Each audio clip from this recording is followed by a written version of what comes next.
नगर जिल्हा तिथलं राजकारण ना कधी कुणाला कळलं नाही, तिथल्या नेत्यांनी ते कोणाला कळू दिलंय. तिथे कोणता नेता कोणासोबत आहे हेच कळत नाही. राजकारणातली नाती आणि सहकारातील वर्चस्व ही यामागची दोन प्रमुख कारणं. पक्षाच्या पलीकडे जाऊन आपलं वर्चस्व कसं राहील हाच प्रयत्न इथल्या प्रस्थापित राजकारण्यांनी नेहमीच केला. त्याच नगर जिल्ह्यात निलेश लंकेंसारखा एक वेगळा नेता तयार झाला. हा नेता ना प्रस्थापित ना संस्थानिक, पण निलेश लंकेंची चर्चा ही महाराष्ट्रात नेहमीच होत असते.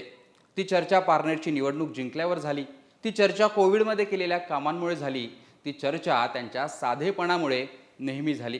आता निलेश लंके हे नाव चर्चेत आहे ते नगर दक्षिण लोकसभा निवडणुकीमुळे, तिथल्या मतदारसंघामुळे.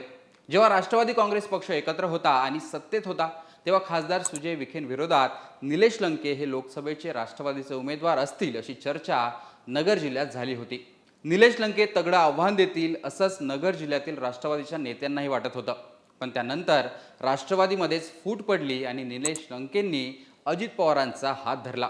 नगर जिल्ह्यातील आमदार रोहित पवार, आमदार प्राजक्त तनपुरे, प्रताप ढाकणे हे नेते सोडता इतर सर्व आजी माजी आमदारांनी अजित पवारांसोबत जाण्याचा निर्णय घेतला. त्यामुळे राष्ट्रवादीच्या वाट्याला येणारी नगर दक्षिणची जागा कोण लढवणार यावरून पुन्हा चर्चा रंगली. निलेश लंके यांचे शरद पवारांशीही तितकेच जिव्हाळ्याचे संबंध आहेत. त्यामुळे निवडणुकीत ते शरद पवारांकडे येतील आणि लोकसभा निवडणूक लढवतील अशी चर्चा नगर जिल्ह्यात सुरू आहे. पण अजित पवारांनी एका कार्यक्रमातच हा गेम फिरवलाय असं दिसतंय. तो कसा, एकदा ऐका. निलेशला तुम्ही जवळपास 4 वर्षापूर्वी निवडून दिलं. साधारण 1100 कोटी रुपयाची कामं आम्ही आतापर्यंत केली. मी आज तुम्हाला सगळ्यांना आया बहिणींना सांगतो, अजून 1 वर्ष बाकी आहे. राज्याचं अर्थमंत्रीपद माझ्याकडे. मी निलेश ज्यावेळेस निवडणुकीला जाईल आणि मी त्याच्याकरता मतं मागायला येईल त्यावेळेस ह्याच पारनेर तालुक्याला दाखवून देईल की त्याच्या 5 वर्षाच्या काळात 1500 कोटी रुपयाची कामं माझ्या पारनेर तालुक्यामध्ये झालेली. लोकांच्यासाठी अहोरात्र झटणारा कार्यकर्ता, झटणारा आमदार म्हणून त्याची ओळख आहे. मी आता बघत होतो पोस्टरवर अनेक प्रकारचे त्याला उपमा, लोकनेता, अशा वेगवेगळ्या प्रकारच्या उपमा देण्याचं काम कार्यकर्ते करतात. परंतु निलेशची लोकांच्या बद्दल असणारी बांधिलकी, आपुलकी, जिव्हाळा, त्याचबरोबर त्याला स्वतःला देखील आध्यात्मिक आणि धार्मिक अधिष्ठान आहे. आपला निलेश आधुनिक श्रावण बाळ आहे.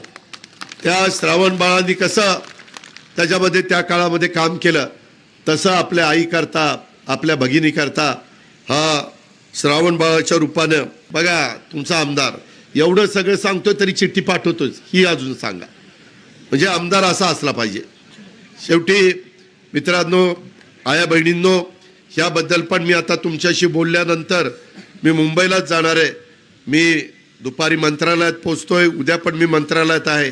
ह्याच्या संदर्भात कुठं तिथं थांबलेलं असेल ती फाईल बोलून घेऊन त्यालाही कशी मान्यता देता येईल आणि बरेच दिवस निलेश आणि पारनेरकरांची जी मागणी आहे ती पण मागणी ह्या निमित्तानं पूर्णत्वाला नेण्याच्या करता तुमच्या सगळ्यांचा सहकारी या नात्याने मी तुम्हाला मदत करीन, हा शब्द मी तुम्हाला सगळ्यांना देतो. तर अजित पवार हे पारनेरमध्ये एका कार्यक्रमासाठी गेले. तिथे त्यांनी तोंड भरून निलेश लंकेंचं कौतुक केलं. निलेश लंके जेव्हा पुढची निवडणूक लढवतील तोपर्यंत त्यांना किती निधी देणार, त्यांनी किती कामं केली याची यादीच अजित पवारांनी वाचून दाखवली. त्यामुळे अजित पवारांसोबत आलेले निलेश लंके हे पुन्हा शरद पवारांसोबत जातील का आणि लोकसभेचे राष्ट्रवादीचे ते उमेदवार होतील का हा मोठा प्रश्नच आहे. विखे विरुद्ध पवार हा तसा जुना संघर्ष. विखेंविरोधात पवार नक्कीच तगडा उमेदवार शोधतायत. त्यापैकीच निलेश लंके यांच्या नावाची प्रामुख्याने चर्चा होती. पण अजितदादांचे हे प्रयत्न पाहता नगर जिल्ह्यात जी पवारांच्या प्लॅनची चर्चा आहे त्याला कुठेतरी पूर्ण विराम मिळणार असंच दिसतंय. महायुतीत देखील नगर दक्षिणची जागा भाजपकडे आहे. खासदार सुजय विखे विद्यमान खासदार आहेत. महाविकास आघाडीत पवारांकडे ही जागा जाईल. त्यांच्याकडे सध्या तरी तिथे मोठा चेहरा नाहीये. अजित पवारांच्या गटाची ही मोठी ताकद या मतदारसंघात आहे.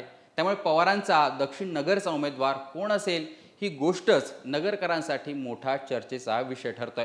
आणि अजित पवारांसोबतचे नेते भाजपच्या विखेंना मदत करतील का हा चर्चेचा दुसरा मोठा विषय नगर जिल्ह्यात आहे.